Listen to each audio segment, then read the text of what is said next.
This testimony is about Drew, our oldest son, who is a rainbow baby. He was a miracle baby to start with. We lost our first pregnancy early in the pregnancy, and then about 4 or 5 months later got pregnant with Drew, so he's been a real miracle right from the get-go.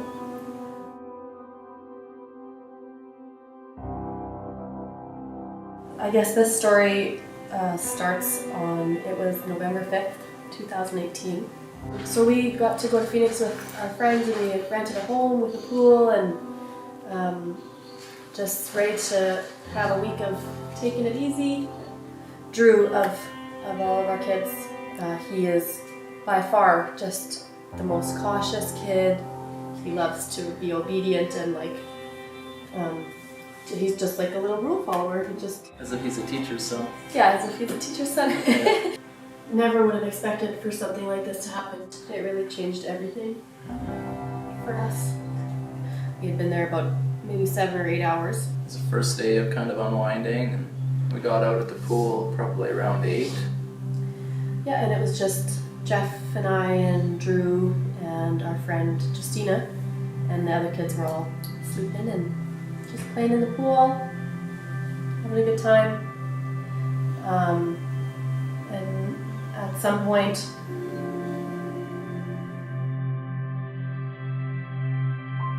so I had been swimming with Drew probably for an hour, kind of taking his water wings off, just kind of practicing swimming, and he got out of the pool. And then after that, everything is a different story. Jeff thought he saw him walking towards the hot tub. I thought I saw him walking towards the pool gate to go into the house.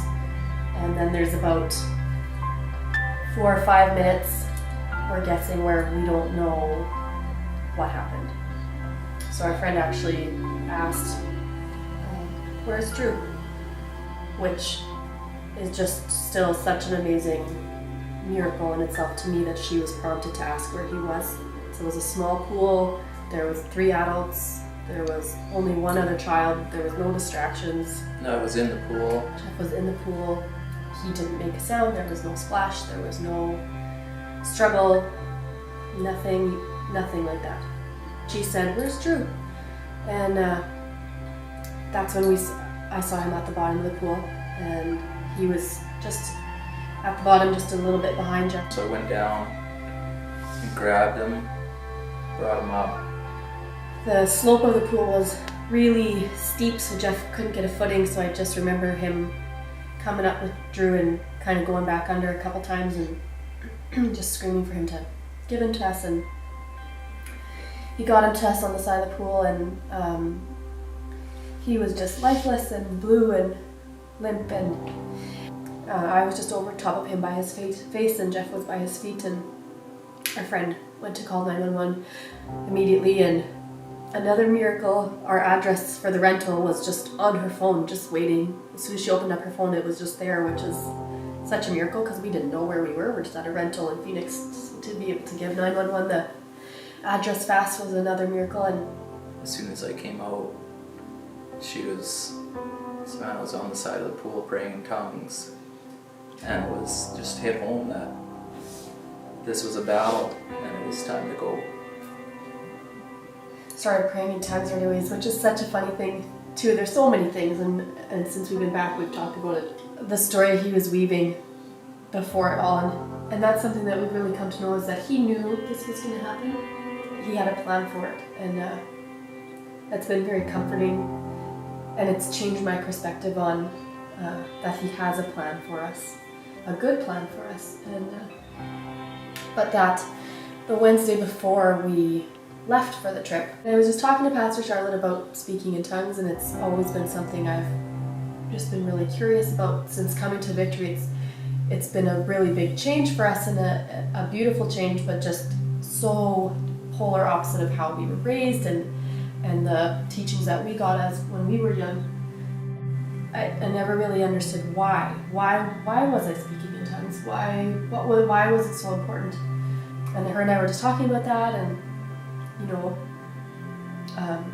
it's for battle, and I don't remember everything that was said, but she talked me through it. I just find it so interesting how we were talking about it, and then like 5 days later, in the biggest spiritual battle I've ever been a part of in my whole life, and it was so evident from the second Jeff got Drew out of the water. There was just this heaviness that I have never felt, and I know that it was a heavy moment. Obviously our son was like dying, but there was just this feeling of something else was at play, and it felt like such an attack. And that day felt like the enemy was saying, oh, you're going to serve the Lord, I'm going to take your kid. So I have never prayed in tongues in front of anybody before. I've never done that, and it's always just really quiet. And it just came out of me like a rushing wind, and it wasn't a thought. It wasn't a, oh, I'm going to pray in tongues, and oh, my friend is here, and that's embarrassing. There was not, it felt like my form of weaponry. It felt like that was how I was fighting back. That gift from the Holy Spirit is, I treasure that now in such a different way than I did before we went. It allowed me, I feel like, to calm my physical body and my mind to see what was happening with him and act. I just remember seeing him, thinking his lips are blue, tip his chin up, plug his nose, breathe into his mouth. Oh, I can feel his lungs fill up, press on his chest, breathe into his mouth again. Jeff was praying and begging for his life, and it's a haunting and beautiful sound that I'll always remember hearing him. Just, Jesus, save our boy, over and over.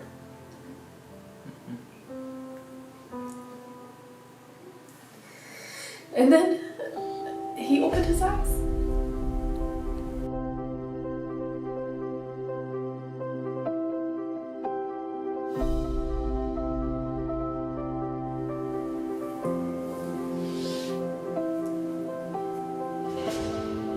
And it was in that moment, there was such a beautiful breakthrough, and still all these things happening, and they're screaming, and there's our friend on 911, and the only way I can describe it is it felt like if I had looked up in that moment, God was standing over us. And it sounds weird to explain it this way, but it's the only way that I know how to put it into words. It felt like he, put his staff into the ground, and there was a wave, and Satan fled and ran, and you almost, in your brain you can almost hear him, because he was so defeated in that moment. And all his plans for Drew and for our family were defeated, and God was saying, Jeff said after too, that he heard him say, I am the authority of this family. This is my family. And for me, like, the whole thing was a little bit different. I come out of the water and Savanna's praying. It's that moment where you're just so thankful that she's ready. Just praying out loud, but in my head, begging God. But Savanna tells me that normal people have two thoughts at once all the time. Knowing that the only name you can call is Jesus. Such a good feeling that you knew him and that you knew that he could do that for you. Yeah, and that he did. And he did. What a gift. And the thing is, when he took a breath, there was no, like you see on the movies, there was no water coming out of his mouth, there was no coughing or gagging, or he just opened up his eyes. Just throughout the day and into the next day, from all the doctors and everybody, it's just, we realized what an incredible miracle that was, that he had no water in his lungs. There was really no repercussions on the physical side. He stayed the night at the hospital, and just as we've learned about drownings and heard stories, and there should have been repercussions. The fact that he was there for one night, there's no coma, there's no brain damage, there's no lung damage, just nothing. And no fear. And no fear. He got back into the pool the next day. thank God for his mercy on our family. We did nothing to deserve that miracle. We did nothing. He wasn't healed because I was speaking in tongues or because of anything that we did right or because we were or weren't ready. We are wildly imperfect people covered by God's grace. And he gave us such a miracle. Where do you turn if you don't have that hope?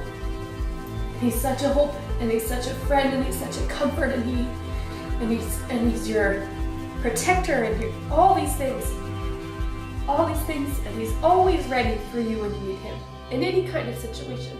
He knows what's going to happen, and just probably for 3 or 4 weeks prior to us leaving and having this all happen, he just put something on my heart where every day I just came home and I'd be like, just like frustrated. Why are we seeing healings? Why are people being raised from the dead? Why aren't we seeing that in our lives? if he was still real, why weren't we seeing him? Just immediately after, he was just like, see, I still do all those things. That night, so I had to come home and be with baby because she's still nursing, and so Jeff went to the hospital and stayed with Drew overnight, and I just had this desperation to be in his word, and he did want to just flip open the Bible and see what it has for me, and it opened up to Psalm 126, and it just says, "We were filled with laughter and we sang for joy, and the other nations said, what amazing things the Lord has done for them. Yes, the Lord has done amazing things for us." What joy! And I just remember thinking like, wow. Because that's all I did on the whole way back from the hospital. I just sang and like this, and it did not sound pretty, but sang at the top of my lungs and just thanking God over and over for what he did for us. And then this is what it said. And we laugh about it now, and we are filled with joy, and that is the result of all of this, is we want to say, look at what God has done for us, and get to know him, and he does it for all of his children. Get to know our God, because he's so good.